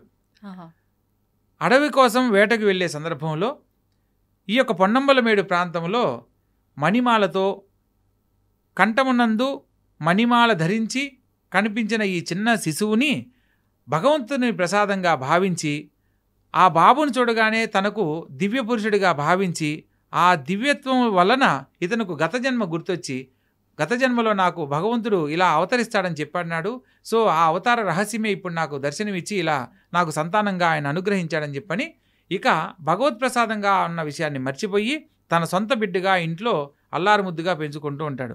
ఎప్పుడైతే అయ్యప్ప స్వామి వారు ఇలా మణికంఠుడిగా వారి రాజ్యంలోకి ప్రవేశించాడో అప్పటి వరకు సంతానం లేని ఆ రాజుకు వారికి కూడా ఒక సంతానం కలుగుతుంది. అయ్యప్ప స్వామి అవతార రహస్యంలో ధర్మశాస్త్రకు పూర్ణాంబ పుష్కలాంబలకు ఒక సంతానం కూడా ఉంది. అతని పేరు సత్యకన్. సత్యకన్ అంటారు. చాలామంది హరివరాసనం చదవమంటే చదువుతూ ఉంటారు. కానీ ఎందుకంటే హరివరాసనంలో మనము ఆ పాడే విధానంలో మనకు ఒక తన్మయత్వంలో ఉంటాం, కానీ అక్కడ అర్థం చేసుకునేంత ఆలోచన రాదు. ముఖ్యంగా ఎందుకంటే ఆ పాటలో సాక్షాత్తు అయ్యప్ప స్వామే నిద్రలోకి వెళ్ళిపోవడం జరుగుతుంది. అంత గొప్పగా ఉంటుందన్న పాట. అందులో ఒక వాక్యం ఉంటుందమ్మా, ప్రణయ సత్యకం స్వామి ప్రాణనాయకం ప్రణత కల్పకం స్వామి సుప్రవాంఛితం. అంటే ప్రణయ సత్యకం స్వామి ప్రాణనాయకం అంటే స్వామివారి హరివరాసనములో మనకు ఆల్రెడీ చెప్పబడింది, కానీ దాని గురించి ఎవరికి తెలియదు. సత్యకన్నని చదువుతున్నారు కానీ అసలు ఏంటి సత్యకన్న అనే పదం ఎందుకు వాడారు, విశ్లేషణలో ఎవరు వెళ్ళలేదు కాబట్టి ఆ విషయాన్ని తెలుసుకోలేకపోయారు. తెలుసుకోవాలనే తపనతో నేను చేసిన ప్రయత్నంలో హరివరాసనం కనుక కరెక్ట్గా మొత్తంలో ప్రతి ఒక్క పదానికి అర్థంగా నాకు తెలుసుకుంటే అయ్యప్ప స్వామి వారి చరిత్ర అవతార రహస్యంలో ఒక 65% స్వామివారిని మనం దివ్యంగా తెలుసుకున్న వాళ్ళం అవుతాం. ఈ ఒక్క దాంట్లోనే ఆ ఒక్క దాంట్లోనే అయ్యప్ప స్వామి వారి చరిత్ర రహస్యానికి సంబంధించిన కొన్ని అంశాలను దాంట్లో పొందుపరచడం జరిగింది. ఇప్పుడు ఉదాహరణకు అయ్యప్ప స్వామి వారి వాహనం ఏంటి అని అడిగామనుకోండి, ప్రతి ఒక్కరూ వెంటనే ఆయన్ని ఎక్కువగా పులి మీద చూడడం, అడవికి వెళ్ళేటప్పుడు పులి మీద ఉన్నాడు కాబట్టి అయ్యప్ప స్వామి వాహనం ఏంటంటే పులి పులి పులి అని చెప్పి అంటారు. ఇంకోటి కొన్ని పాటలు కూడా ఏం పాడారు, ఆటవికుడిగా ఉన్నప్పుడు పులి మీద వెళ్ళాడు, అంతేగాని పులి వాహనం కాదు ఆయనకి. ఇంకోటి కొన్ని పాటలు పులి వాహనుడై ఊరేగుతున్న స్వామి అయ్యప్ప అన్నప్పుడు కొత్తగా మాలేసే వాళ్ళకి అయ్యప్ప స్వామి వాహనం అంటే పులే అని మైండ్లో ఫిక్స్ అయిపోతారనమాట. కాదమ్మా, ప్రామాణికంగా మనం 2 పద్ధతుల్లో తెలుసుకోవచ్చు. అయ్యప్ప స్వామి వారి వాహనం గుర్రం. మనకు సంస్కృత పదంలో తురగం అంటే గుర్రం, తురగ వాహనం అంటారు. అది కూడా ఈ యొక్క హరివరాసనంలోనే చెప్పబడింది. తురగ వాహనం స్వామి సుందరాననం వరగదాయుధం స్వామి వేదవర్ణితం. అంటే తురగ వాహనాన్ని ఆయన వాహనంగా కలిగి ఉన్నాడు అని. మనకు ఈ పంబానది తీర ప్రాంతాల్లో మొత్తము ఇసుక మేటతో ఉండేది. ఇప్పుడంటే మనకు కాలంలో ఈ రోడ్లు ఇవన్నీ వచ్చాయి. ఆ ఇసుక మేట వల్ల ఏంటంటే అక్కడ తిరగగలిగేవి గుర్రాలే. పందలరాజు ఆయనకు బహుకరిస్తాడు, ఆయనకు నాయన ఇది నీది అని. సో అలా వచ్చిన సాంప్రదాయంలో ఆయనకు తురగ వాహనం అయింది. కానీ ఇక్కడ మనం ఒక విషయం ప్రతి ఒక్కరు తెలుసుకోవాల్సిన అంశం ఒకటి ఉందమ్మా. అయ్యప్ప స్వామి వారి చరిత్రలో ఈ యొక్క కలియుగంలో 52వ శతాబ్దం క్రీస్తు శకం 52వ శతాబ్దం అంటే మనకు 1933 సంవత్సరానికి ముందు జరిగిన వృత్తాంతం ఇదంతా. ఆ సందర్భంలో ఇక్కడ ఏం చేశారంటే వావర్ స్వామి అని ఒక కథను దీనికి యాడ్ చేసి పొందుపరచడం జరిగింది. అయ్యప్ప స్వామి వారి చరిత్రలో ఎటువంటి ముస్లిం సాంప్రదాయం కానీ ముస్లింల పరిపాలనకు సంబంధించిన అంశాలలో ఈయనకు మిత్రుడిగా అయ్యాడనేది కానీ ఎక్కడా చరిత్రలో చెప్పబడలేదు. పైగా అయ్యప్ప స్వామి మిత్రుడిగా చెప్పే ఈ యొక్క వావర్ స్వామి అసలు పేరు బాబర్. ఆ బాబర్ అనే పేరు వాడుకలో వావర్ స్వామి అయింది. కానీ ఇది ప్రామాణికంగా ఆ జనరేషన్లో అప్పుడు జరిగిన విషయం అయితే కాదు. మరి ఎందుకు వచ్చిందండి? కానీ ఒకప్పటి నుంచి ఈ యొక్క అన్యమతస్థులు వారి యొక్క మతాన్ని ప్రబలం అయ్యేలా చేసుకోవాలని, ఎస్టాబ్లిష్ అయ్యేలా చేసుకోవాలని చేసే ప్రయత్నంలో ఈ యొక్క మనం చూడండి, ముస్లింలు తప్పుపడ్డం కాదు, మన ఆలయాలకు సమీపంలో ప్రతి ఒక్క క్షేత్రంలో ముఖ్యమైన ఆలయాలతో సమీపంలో ఒక ముస్లింలకు సంబంధించిన ఏదో ఒకటి మసీదో దర్గానో ఖచ్చితంగా ఉంటుంది. ద్వారకా తీసుకోండి, అక్కడ వాళ్ళది ఒకటి మసీదు ఉంటుంది. మనకు వారణాసిగా జ్ఞానవాపి మసీదు, జ్ఞానవాపి మన పేరులోనే మన జ్ఞానవాపి అని తెలుగుకు సంబంధించింది. అక్కడ ఒక మసీదు పేరుతో అక్కడ ఒకటి ఉంది. మళ్ళా అయ్యప్ప స్వామి ఆలయంలో కూడా మనం ఎక్కడో ఎరిమేల్లో ఉందంటే అనుకోవచ్చు. అయ్యప్ప స్వామి వారి ప్రధాన ఆలయంలో రావి చెట్టుకు ఆపోజిట్లో అక్కడ ఒక అతను ఈ యొక్క రాగి రేకులు ఇవన్నీ తాయెత్తులుగా కట్టిస్తుంటాడు ఇప్పటికీ కూడా ఆ వావర స్వామి వంశస్థులు అక్కడ కూడా వాళ్లకు ఒక స్థలం ఏర్పాటు చేసుకుని ఇప్పటికీ అది కొనసాగిస్తూ ఉన్నారు. ఆ అవకాశం కల్పించింది ఎవరంటే అయ్యప్ప స్వామి అవతార రహస్యంలో రాజశేఖరుడుకు కలిగిన రెండవ సంతానం ఎవరైతే అంటే ఈయన్ను ప్రథమ సంతానంగా భావించారు కాబట్టి వాళ్లకు కలిగిన సంతానంలో ఆ సంతానానికి సంబంధించిన రాజు ఎవరైతే ఉన్నారో ఆ రాజు ఈ ముస్లింలతోటి ఏకమయ్యాడనమాట. సో వాళ్ళ ద్వారా ఈ యొక్క శబరిమల ఆలయంలో వాళ్ళకి కొంత స్థలాన్ని ఏర్పాటు చేసుకోవడం జరిగింది. ఇప్పటికీ కూడా వాళ్ళు అక్కడికి వెళ్ళినప్పుడు మనకేంటి ప్రతి ఒక్కరు బాగుండాలి అనే బాగుంటామనే కోరికతో వాళ్ళు ముస్లింసా తెలుగు వాళ్ళ అనేది కాదు. ముస్లింలు ఏదన్నా మనకు ఏదన్నా రక్షగా ఇస్తే మనకు మంచి జరుగుతుందనే భావంతో తీసుకోవడం జరుగుతూ ఉంది. కానీ ఇక్కడ మనం ఒక విషయాన్ని చర్చించుకుందామమ్మా. ప్రతి ఒక్కరు తెలుసుకోవాలి, అయ్యప్ప స్వామికి మిత్రుడుగా వావరుని చెప్తూ వచ్చారు మనకి పురాణాల్లో చరిత్రలో. అయితే మనం ఏ కథలో తీసుకున్నా ముస్లింల యొక్క కథల్లో కానీ అంటే ఖురాన్లో కానీ క్రిస్టియానిటీలో కానీ హిందూ సాంప్రదాయాన్ని కూడా మనము మన వాళ్ళల్లో కలుపుకోండి అని కానీ మనకు మిత్రులుగా ఉన్నారని కానీ ఎక్కడైనా ఖురాన్లో కానీ బైబిల్లో కానీ చెప్పడం జరిగిందా? లేదండి. లేదా మన హిందూ సాంప్రదాయంలో సరే మనం చెప్పారనుకుందాం, మన హిందువులకు ముస్లింలకి మంచి సాంప్రదాయం ఉంది, అన్యోన్యత ఉంది అని చెప్పే అనుకుందాం, అది కరెక్టే అనుకుందాం. ఒకవేళ శాస్త్రాన్ని పక్కన పెట్టి జరుగుతున్న కథని ప్రామాణికంగా తీసుకుంటే వావర్ స్వామి ముస్లిం వాళ్లకు ఆరాధ్య దైవంగా అయినప్పుడు ఎంతమంది ముస్లింలు అయ్యప్ప స్వామి దీక్ష తీసుకుంటున్నారు? ఇప్పటి వరకు మరి అయ్యప్ప స్వామి మిత్రుడిగా భావించినప్పుడు మనం వాళ్ళని గౌరవిస్తున్నప్పుడు వాళ్ళు ఎంతమంది మన అయ్యప్ప స్వామిని గౌరవించి దీక్ష తీసుకుంటున్నారు? కేవలం వ్యాపార పరంగా అక్కడ కొన్ని కార్యకలాపాల కోసంగా ఈ యొక్క విధానాన్ని అనుసరిస్తున్నారే తప్ప ఎక్కడా కూడా ముస్లిం సాంప్రదాయాలు మన దాంట్లో కలపబడలేదు. సో ప్రతి ఒక్కరు తెలుసుకోవాల్సిన విషయం, ఎవరి దేవుడు వాళ్ళు గొప్పదనుకుంటూ ఇక్కడ ముస్లిమ్స్ని కానీ క్రిస్టియానిటీని కానీ మనం చాలా గొప్పగా చెప్పుకోవచ్చమ్మా. వాళ్ళ పరిస్థితుల్లో వాళ్ళ దేవుడు గొప్పని వాళ్ళ దేవుని యొక్క ప్రచారం కోసము ప్రతిరోజు లేదా వారానికి ఒకసారి వాళ్ళ ఆలయ సందర్శనం చేస్తారు. వాళ్ళు చర్చికి వెళ్ళే వాళ్ళు కుటుంబ సమేతంగా వెళ్తారు. ఎన్ని అప్పులు ఉండండి, కుటుంబంలో సమస్యలు ఉన్నాయివ్వండి, ప్రతిదీ కుటుంబ సమేతంగా వెళ్ళి దర్శిస్తారు వాళ్ళ యొక్క దేవుణ్ణి. మసీదుకి వెళ్ళే వాళ్ళు శుక్రవారం నమాజ్ పేరుతో ప్రతి ఒక్కళ్ళు వెళ్తారు. వాళ్ళు చిన్నవాళ్ళ పెద్దవాళ్ళ ధనికుల ఇదంతా ఏది ఉండదు. భగవంతునికి సంబంధించి ఒక రోజుని కేటాయించుకుని ప్రతినిత్యం వెళ్తున్నారు. మన హిందూ సాంప్రదాయంలో అన్ని మతాలు ఒకటే అంటారు, అందరం ఒకటే అంటారు, కానీ కనీసం మన ధర్మాలను ఎంతవరకు పాటిస్తున్నాం అనేది మాత్రం తెలుసుకోలేకపోతున్నారు. మన ధర్మాన్ని మనం కరెక్ట్గా పాటిస్తే ఈరోజు మన ఆలయాలు మనకే ఇంకా గొప్పగా అభివృద్ధి చెందడానికి ఎంతో అవకాశం ఉందమ్మా.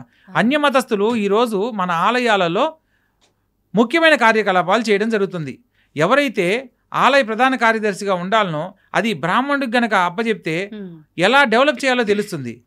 అన్య మతస్థులకి ఇస్తే వాళ్ళకి ఏం తెలుస్తుందమ్మా? వాళ్ళ ఆచారం ప్రకారం ఇప్పటికీ తిరుపతిలో ఒక ప్రధాన కార్యదర్శిగా ఉన్న అతను క్రిస్టియానిటీలో ఉన్న అతను అనమాట. అంటే మన సాంప్రదాయంలో ఎస్సీ ఎస్టీలకు ఈ మన కొన్ని ఉపాధి పేరుతో ఉద్యోగ అవకాశాలు కల్పించే అవకాశం ఉంది కాబట్టి అలా ఒక ఉద్యోగంలో ప్రధాన కార్యదర్శిగా ఉన్నాడు. సో ఈరోజు ఆయన మళ్ళా మన ప్రసాదం తీసుకోడు. అటువంటి వాళ్ళకి అవకాశం కల్పించి మన వాళ్ళని ఇబ్బంది పెట్టే కంటే మన వాళ్ళకే హిందువుల సాంప్రదాయంలో వేద పాఠశాలలో వేద పండితులుగా ఉన్న వాళ్ళకి అవకాశం కలిగిస్తే ఆలయ అభివృద్ధికి సంబంధించి ఎన్నో రకాల మంచి పనులు చేయడానికి అవకాశం ఉంటుంది. ఇక్కడ అది మన దౌర్భాగ్యంగా మనం భావించాలమ్మా. ఎందుకంటే ఈ విషయాన్ని గనక ప్రభుత్వం దృష్టిలో తీసుకొని ఎవరి ఆలయం వాళ్ళ గొప్పదనుకున్నప్పుడు వాళ్ళ ఆలయాలకు సంబంధించి వాళ్ళని ముఖ్యమైన వ్యక్తులుగా నియమించుకోమని చెప్పండి. సో మన హిందూ ఆలయాల్లో వేరొకరు అన్యమతస్థులను ఏర్పాటు చేయడం వల్ల మన యొక్క ఆచార వ్యవహారాలను వాళ్ళు మార్చడానికి అవకాశం ఉంటుంది. ఎందుకంటే ఏదో ఒక పోస్ట్ అయితే అనుకోవచ్చు, ప్రధాన కార్యదర్శిగా ఉన్నప్పుడు ఏమవుతుంది, అవతల వాళ్ళు ఏం చెప్తే మనం ఆచరించాల్సిన పరిస్థితులు ఏర్పడ్డాయి. కాబట్టి వైఎస్ రాజశేఖర రెడ్డి గారు ఉన్నప్పుడే మనకు ఇప్పటి వరకు మనం వినని వాక్యం ఏంటి, తిరుమల కొండపైన ఎక్కడా కూడా ఏ చర్చి కూడా నియమించబడలేదు. కానీ ప్రస్తుత కాలంలో అక్కడ చర్చిలు కట్టడానికి కూడా కొందరు అధికారులు ఆలోచన చేస్తున్నారనేది కూడా మనం ఈ మధ్య తెలుసుకుంటున్న విషయం.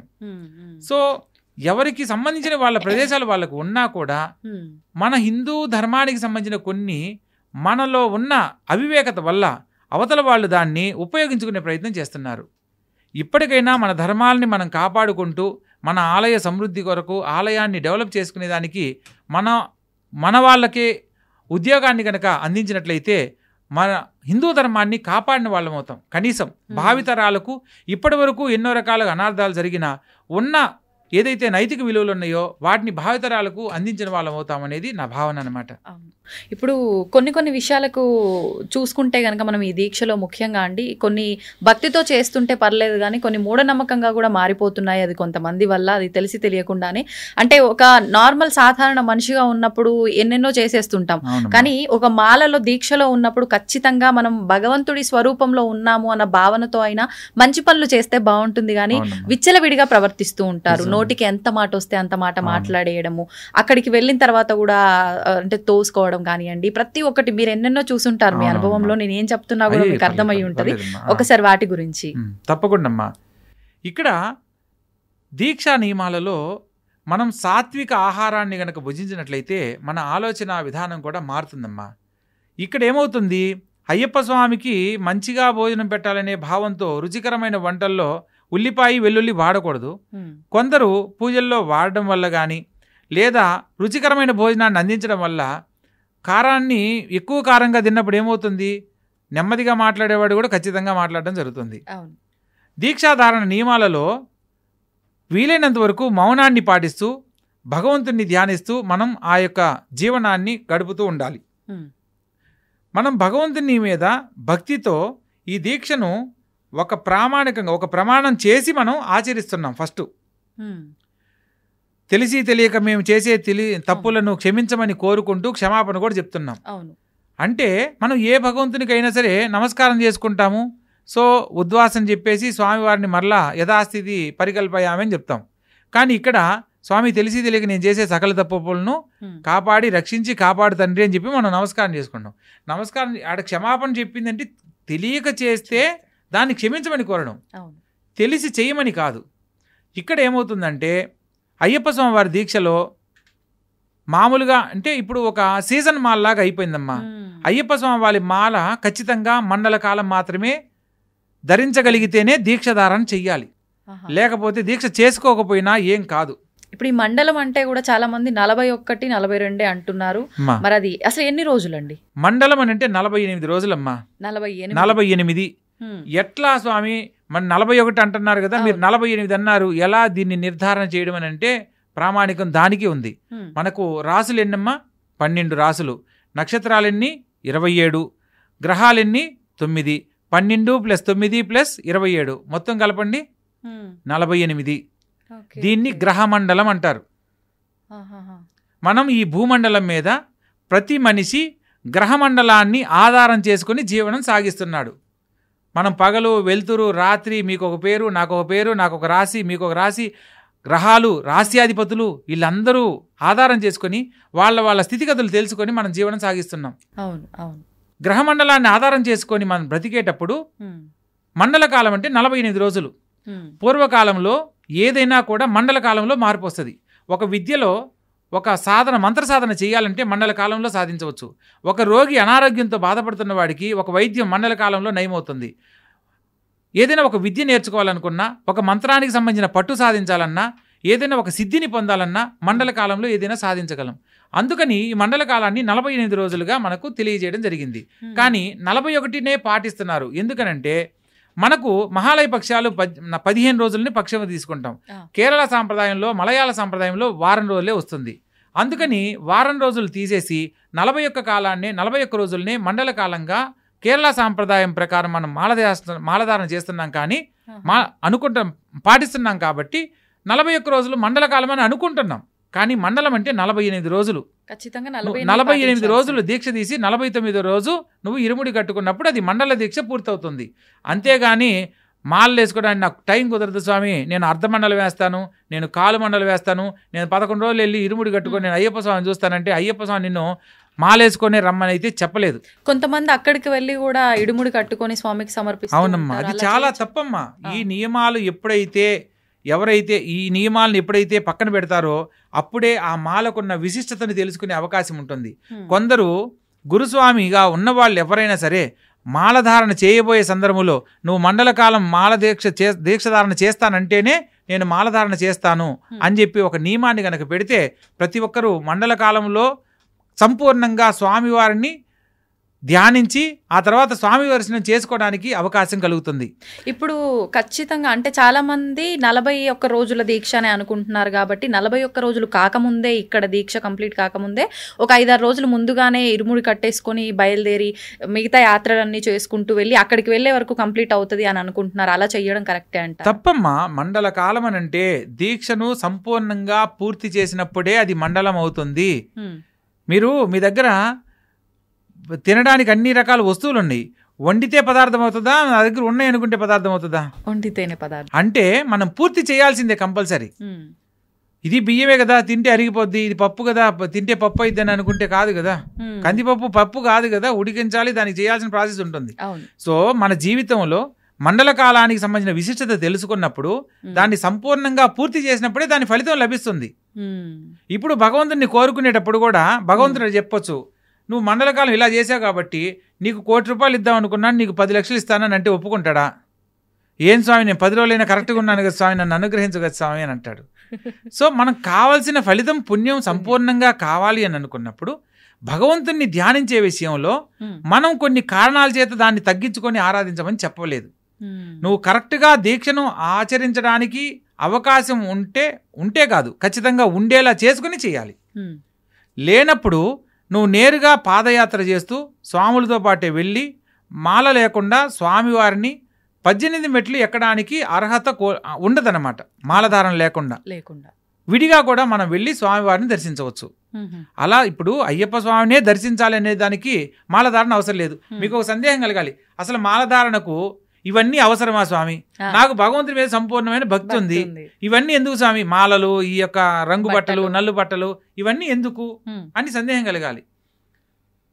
ఎందుకు అని అంటే మనకు ఎదురుగా ఎవరైనా వస్తున్నారు, వాళ్ళ ఇంట్లో ఏదైనా కుటుంబంలో ఆటంకం జరిగింది, పెద్దవాళ్ళు కాలం చేస్తున్నారు, మనం దీక్షలో ఉన్నామని తెలియడానికి ఈ అలంకరణ. భగవంతుణ్ణి ఆరాధించడానికి ఎటువంటి నీకు వేషధారణ అవసరం లేదు. మన వాగ్గేయకారులు, త్యాగరాజస్వామి వీళ్ళందరూ ఏ వేషధారణలు వేసుకున్నారమ్మా? భగవంతుని మీద భక్తితో పాటలు పాడడం ఒకటే తెలుసు వాళ్ళకి. అన్నమయ్య గారిని తీసుకున్న వీళ్ళు భక్తికి ఏదైనా దాని ముందు ఇంకేది దిగదుడిపి అనమాట. సో ఇవన్నీ అలంకరణలు ఏంటంటే మనం ఈ సమాజంలో తిరుగుతున్నప్పుడు మనం నిష్టగా ఉన్నాము, మనం ఒక ధ్యానంలో ఒక దీక్షలో ఉన్నామని ఎదుటి వాళ్ళకి తెలియడం కోసం. ఎదుటి వాళ్ళకి ఎందుకు తెలియాలి స్వామి అని అంటే, అవతల వాళ్ళ కుటుంబంలో ఏదన్నా మైల కానీ దోషం కానీ ఉన్నప్పుడు మనము ఉదయ సంధ్యాలలో మూడు పూట్ల స్నానం ఆచరిస్తూ భక్తిభావంతో మనం ఒక నియమాన్ని పాటిస్తూ ఉన్నప్పుడు మన వ్రతానికి దీక్షకు ఎటువంటి భంగం కలగకూడదు అని ఉండాలి అని అంటే మనం ఒక ప్రత్యేకతగా కనపడాలి. అందుకోసమే ఇది. అంతేగాని నువ్వు ప్రజెంటేషన్కు అయితే కాదు. ఎదుటి వాళ్లకు తెలియడం వల్ల అవతల వాళ్ళల్లో ఏదైనా పొరపాటు ఉందనుకోండి, ఓకే మనం ఇప్పుడు స్వామి దీక్షలో ఉన్నాడు కాబట్టి ఇప్పుడు మనం వాళ్ళతో మాట్లాడకూడదు అని చెప్పి వాళ్ళు పక్కకి వెళ్ళిపోవచ్చు, లేదా ఏదైనా విషయం మనతో డిస్కస్ చేయకపోవడం జరుగుతుంది. ఎందుకంటే అందుకనే మితంగా మాట్లాడాలి, మితంగా భోంచేయాలి అనేది మనకు దీక్షా నియమాల్లో ప్రధానంగా చెప్పారు. మనం జనరల్గా మాట్లాడుతున్నట్టు వెళ్ళి మామూలుగా మాట్లాడేటప్పుడు కొన్ని విషయాలు అవతల వాళ్ళ దగ్గర తెలుసుకునే అవకాశం ఉంటుంది. మనం భగవంతుని యొక్క భక్తితో నామస్మరణ చేస్తూ ఉన్న సందర్భంలో మనకు మిగతా విషయాలతో మనకు పని లేదు. అప్పుడు ఏమవుతుంది, నీ దీక్షలో ఎటువంటి ఆటంకాలు కలగవు.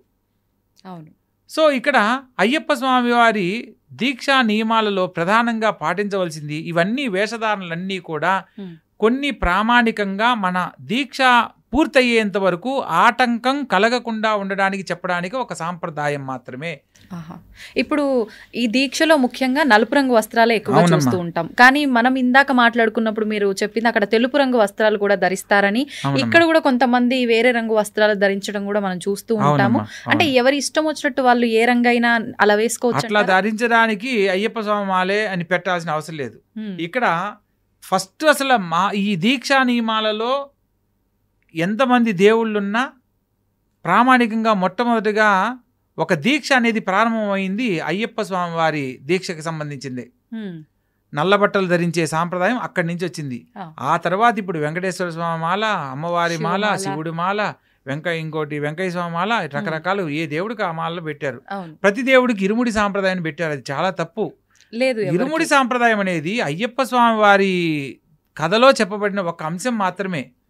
ఈ యొక్క ఇప్పుడు అలాగే ప్రతి దేవుడికి ఒక్కొక్క మాల వేస్తున్నారు, అక్కడికి కూడా ఇరుముడి కట్టుకొని వెళ్తున్నారు. సో ఇరుముడి సాంప్రదాయంలో ఉన్న ఆంతర్యం ఏంటి తెలియాలి కదా ఫస్ట్. అవును అవును. మనం ఇరుముడిలో టెంకాయలో నేతిని పోస్తాం, దాని అంతా ఆంతర్యం ఏంటి? మనం మండల దీక్ష పూర్తయిన తర్వాత ఈ యొక్క ఇరుముడిలో నేతిని నింపి స్వామివారికి, అయ్యప్ప స్వామి నెయ్యాభిషేక ప్రియుడు, నెయ్యాభిషేక ప్రియనే శరణమయ్యప్ప అంటాం.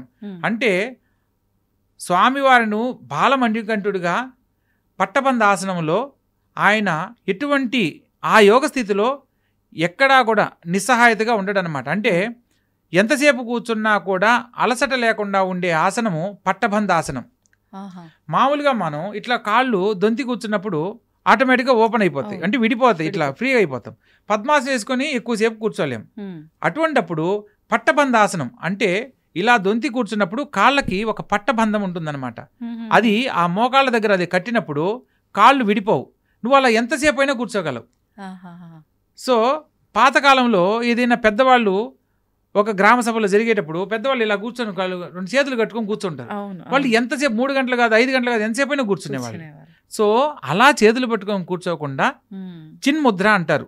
ఇలా భగవంతుడు, వీడి భక్తుడు సత్వ రజ తమో గుణాలు, ఎప్పుడైతే ఈ 3 గుణాలను వదిలేస్తాడో భక్తుడు భగవంతుడికి దగ్గర అవుతాడు. ఈ విషయాన్ని తెలియజేయడానికి చిన్ముద్ర పేరుతో అయ్యప్ప స్వామివారి ముద్ర తెలియజేస్తుంది. ఆ ఆసనంలో స్వామివారు కూర్చొని ధ్యాన ముద్రలో ఉంటారు.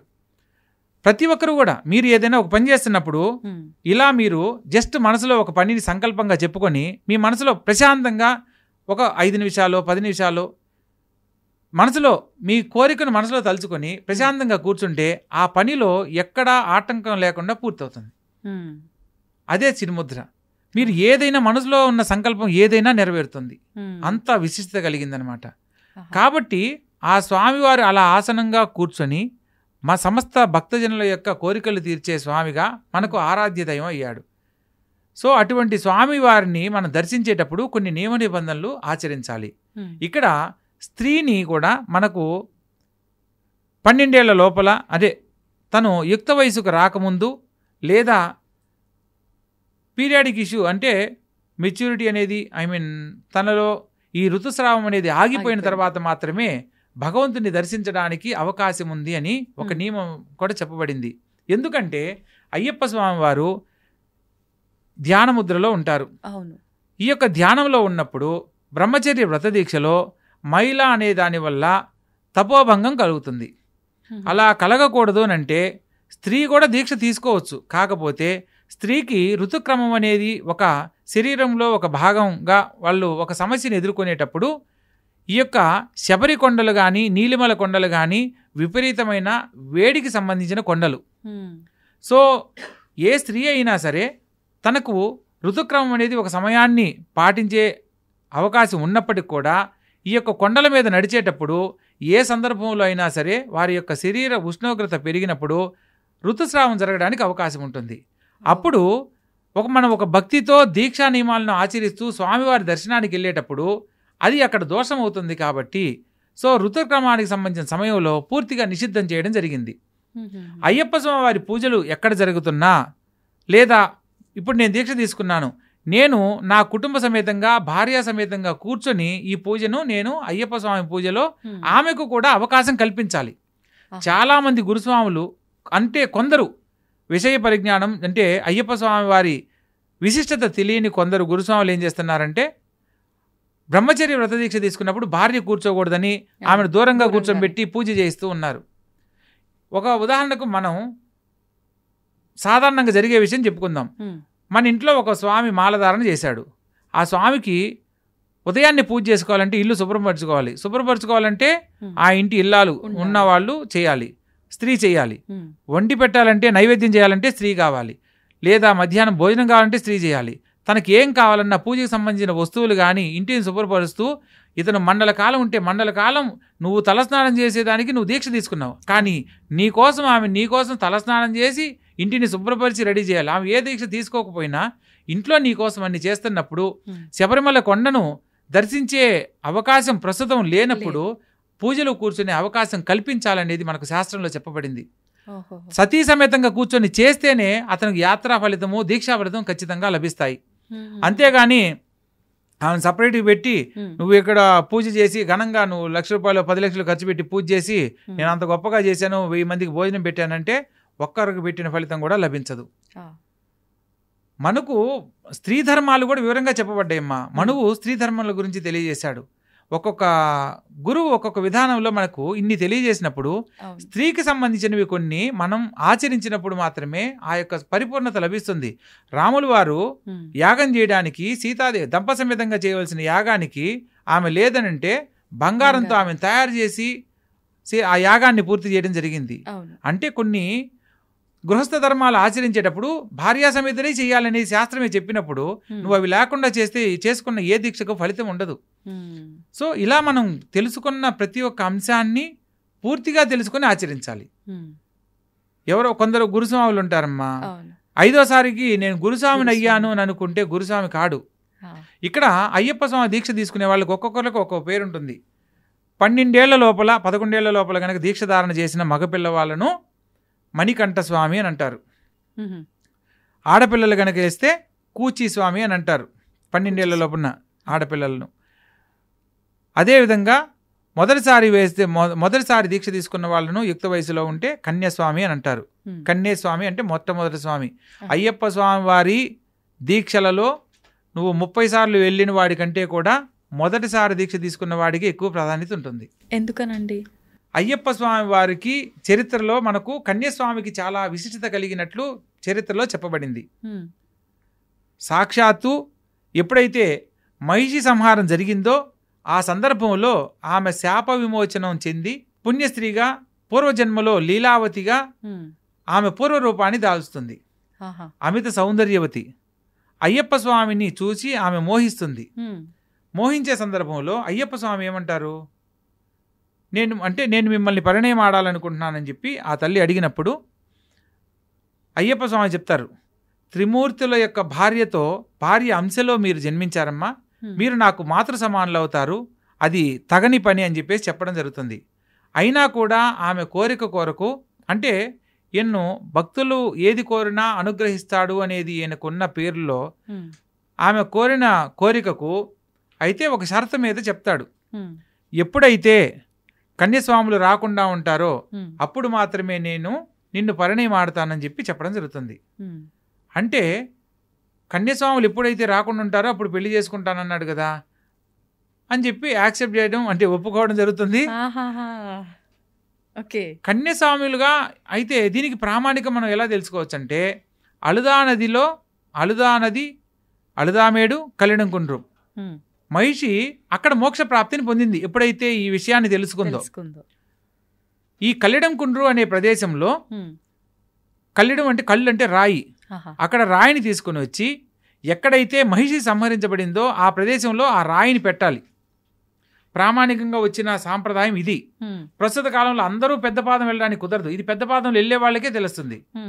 చిన్న పాదం అంటే పంబా నది నుంచి వెళ్ళే దారిని చిన్న పాదం అంటారు. సో ఈ చిన్న పాదంలో వెళ్ళే వాళ్ళు ఎరిమేళ్ళలో నాట్యమాడి పేటతుల్లాడి, సో మనం ఇక్కడ ఇది కూడా మరొక అంశంలో చెప్పుకుందామమ్మా, పేటతుల్లి అని అంటారు. మహిషి సంహారం జరిగిన వేడుకను ఆటవికులందరూ, అంటే మహిషి చచ్చిపోయింది ఇంకా మనం సంతోషంగా ఉండొచ్చని ఆటవిక వేషధారణలో వాళ్ళు ఒక పండగ చేసుకుంటారు. అయ్యప్ప స్వాములుగా వెళ్ళిన వాళ్ళందరూ కూడా ఈ ఎరిమేలి ప్రాంతంలో ఆటవికులుగా వాళ్ళు వేషధారణ చేసుకుని నాట్యం ఆడుతూ ఈ యొక్క పాదయాత్ర ప్రారంభిస్తారు స్నానం ఆచరించి. సో ఈ సాంప్రదాయంలో ఆమె చనిపోయిన ప్రదేశంలో ఈ యొక్క రాయిని తీసుకుపోయి అక్కడ పెడితే ఆమె మరలా ఆ రాక్షస జన్మ మరలా జన్మించదు అని చెప్పడానికి రాళ్లను అక్కడ వదిలిపెట్టాలని చెప్పి అన్నారు.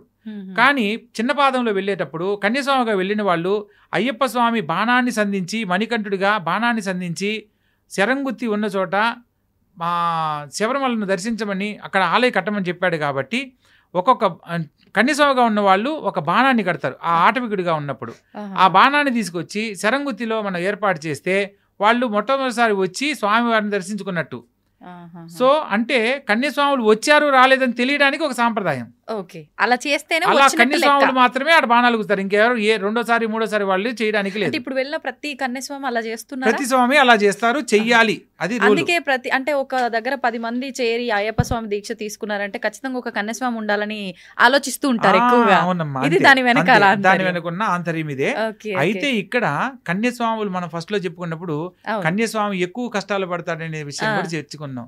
ఎందుకనంటే ఇలా కన్యస్వామి రావడం వల్ల మనకు మకర బిళ్ళకు అంటే ఈ మకర జ్యోతి దర్శనంలో స్వామివారి జ్యోతి దర్శనం అయిపోయిన తర్వాత 3 రోజులు అమ్మవారిని వేడుకగా అలంకరించి మంజుమాతగా అమ్మవారిని పిలుస్తారు. మాలిగై బురత్తమ్మ అంటారు. ఆ అమ్మవారిని ఆ ఏనుగు అంబారి మీద కూర్చోబెట్టి పెళ్లి కూతురులాగా అలంకరించి ఈ యొక్క శరంగుత్తి దగ్గరే తీసుకొస్తారు. తీసుకొచ్చినప్పుడు ఎప్పుడైతే కన్యస్వాములు రారో అప్పుడు నేను నిన్ను పెళ్ళాడతాను అన్నాడు కదా. సో స్వామి అమ్మవారిని ఇక్కడికి తీసుకొచ్చినప్పుడు ఈ బాణాలు గుర్తిని చూసి ఆమె కోపోద్రిక్తురాలవుతుంది.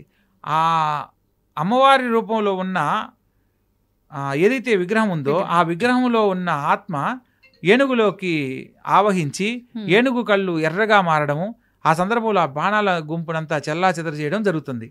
అలా చెల్లా చెదరు చేయడం వల్ల దానిలో ఉన్న ఆంతర్యం ఏంటంటే ఈ కన్యస్వాములు రావడం వల్లే కదా నా పెళ్లి మరలా సంవత్సరానికి వాయిదా పడింది. సో అందుకని ఈ కన్యస్వాముల యొక్క వ్రతభంగాన్ని కలిగించాలని ఆమె భీష్మించుకున్నది. ఎవరైతే కన్యస్వామిగా ఉంటారో వాళ్ళ ఆలోచనలను తప్పుదావ పట్టేలా చేస్తుంది. అంటే ఇప్పుడు నేల మీద పడుకోవాలి, సో వాడికి అవకాశం లేక మంచం మీద పడుకునేటట్టు చేయడం, లేదా వాళ్ళ మనసులో స్త్రీ అనే ఆలోచన రాకూడదు, స్త్రీ గురించి చెడుగా ఆలోచన రాకూడదు, కానీ యుక్త వయసులో ఉన్నప్పుడు వాళ్ళ మీద ఆలోచన కలిగేలా చేయడం. ఆలోచన కలిగేటప్పుడు ఏమవుతుంది, మధ్యలో వ్రతాన్ని ఆపేయచ్చు, వాడు ఏదైనా నిర్ణయం తీసుకోవచ్చు.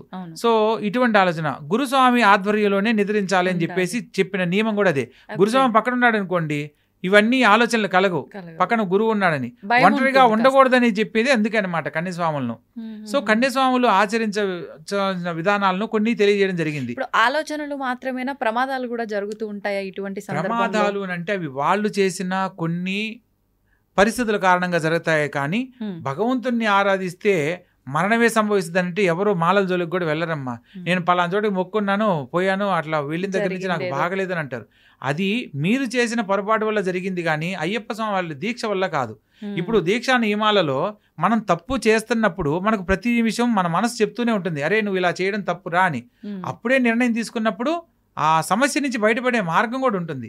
అరే నేను ఇలా చేయకూడదని చెప్పి భగవంతునికి ఆలయానికి వెళ్ళడమో, లేదా గురువు దగ్గరికి వెళ్ళి కొన్ని విషయాలు తెలుసుకునే ప్రయత్నం చేయడమో, లేదా స్వామివారి శరణఘోష కంటిన్యూ చదువుకుంటడమో కనుక చేస్తే ఏదైతే చెడు ఆలోచన ఉందో దాన్ని పోగొట్టుకునే అవకాశం కూడా ఉంటుందన్నమాట. సో ఇట్లా మనం ఒక్కొక్క అంశంలో స్వామివారి అవతార రహస్యాన్ని తెలుసుకుంటే మనం ఇంకా తెలుసుకోవాల్సింది ఇంత ఉందా అనేది అనిపిస్తుందమ్మా. ఎవరు కూడా నేను గురుస్వామి అని చెప్పుకోడు. ఎందుకంటే అయ్యప్ప స్వామి వారి మాలధారణలో కరెక్ట్గా నియమాలను మనం పాటిస్తే మనకు కావలసిన అన్ని రకాల సకల భోగభాగ్యాలను అష్టైశ్వర్యాలను ఆయన ఇస్తాడు. అయ్యప్ప స్వామి వారి దీక్షలో నువ్వు తెలిసి తెలియక చేసినా కూడా ఆయన అనుగ్రహిస్తాడు. కానీ ఇంకా ఖచ్చితంగా కొన్ని నియమాల ప్రకారం కనుక ఆచరిస్తే మన జీవితంలో మన వంశానికి సంబంధించిన ఆ తరతరాలు కూడా చరిత్రకు సంబంధించిన అంశాలలో ఎక్కడా పొరపాట్లు జరగవు. ఆ స్వామివారి విశిష్టత భావితరాలకు కూడా అందించిన వాళ్ళం అవుతాం. ఈరోజు మనం ఒక్కొక్క గురువు చేసే తప్పు వల్ల ఏమవుతుందంటే అదే నియమంగా మారి తర్వాత అది ఆచరణకు సంబంధించిన పూర్తి విషయాలన్నింటినీ మర్చిపోవడానికి తెలియకపోవడానికి కారణమవుతుంది. అవునండి, అవును, వాస్తవం. నిజంగానే మీరు చెప్పింది వాస్తవం. అంటే ఒక ఆచారాన్ని ఒకరు ఒక రకంగా మార్చేసేసరికి ఇంకా ఇదే ఆచారమేమో అనే ధోరణిలో అంతా కూడా వ్యవహారం జరిగిపోతూ ఉంటుంది, ముందుకెళ్తూ ఉంటుంది. అదే విధంగా చాలా సంతోషంగా ఉందండి. చాలా చాలా సందేహాలన్నీ కూడా నివృత్తి చేయడం జరిగింది. మీరు ముందరే అన్నట్టుగా మీ 31 సంవత్సరాల దీక్ష అనుభవంలో నిజంగా మీరు చాలా తెలుసుకున్నారు. అవన్నీ కూడా కొంతవరకే మాకు తెలియజేశారని అనిపిస్తోంది. మరొక మంచి ఎపిసోడ్లో మరిన్ని విషయాలు మీతో మాట్లాడాలని కోరుకుంటున్నానండి. ధన్యవాదాలు. శుభస్య శీఘ్రం, శుభం భూయాత్. అయ్యప్ప స్వామి అనుగ్రహం ప్రతి ఒక్కరికి కలగాలని కోరుకుంటున్నాను.